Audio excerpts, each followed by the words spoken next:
नमस्कार किसान भाइयों, जेडी न्यूज यूट्यूब चैनल में आपका स्वागत है।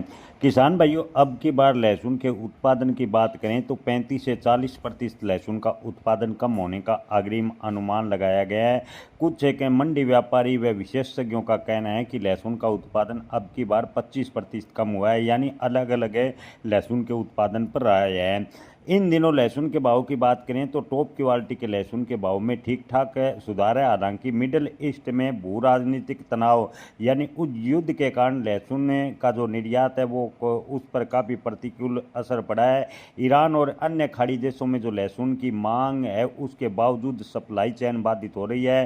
लहसुन के जो निर्यात है उस पर एक्सपोर्ट लागत लगभग 10 से 30% तक बढ़ गई है।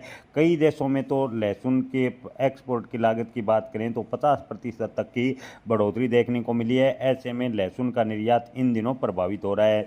मंडी विशेषज्ञों का मानना है कि लहसुन अगर सुचारू रूप से निर्यात होगा तो आगे चलकर खासकर जुलाई अगस्त में लहसुन के भाव में बड़ी तेजी देखने को मिल सकती है। हालांकि मंडी विशेषज्ञों का यह भी मानना है कि जैसे जैसे लहसुन के भाव तेज होंगे तो चीन के लहसुन की एंट्री का खतरा लगातार बढ़ता चला जाएगा।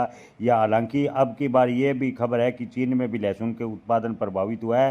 हालांकि चीन से अगर लहसुन बड़ी मात्रा में भारतीय बाजारों में प्रवेश करता है तो इससे भारतीय लहसुन किसानों को नुकसान उठाना पड़ सकता है। वेस्ट एशिया में कुल व्यापार में भारी गिरावट फिलहाल देखने को मिली है, जिसका असर लहसुन के निर्यात पर काफ़ी पड़ा। और लहसुन के भाव की बात करें तो जिस हिसाब से लहसुन के भाव बढ़ने चाहिए थे उतने नहीं बढ़े, ऐसा विशेषज्ञों का कहना है। विशेषज्ञों की माने तो इन दिनों लहसुन के भाव ठीक ठाक कहे जा सकते हैं। टॉप क्वालिटी का लहसुन 15 से 22-23 हज़ार रुपये प्रति क्विंटल के बीच चल रहा है। और लहसुन का निर्यात जैसे ही सुचारू रूप से शुरू होगा, यानी जुलाई अगस्त सितंबर में लहसुन के भाव 50,000 प्लस तक जाने की उम्मीद कुछ एक व्यापारी लगा रहे हैं। जय किसान, धन्यवाद।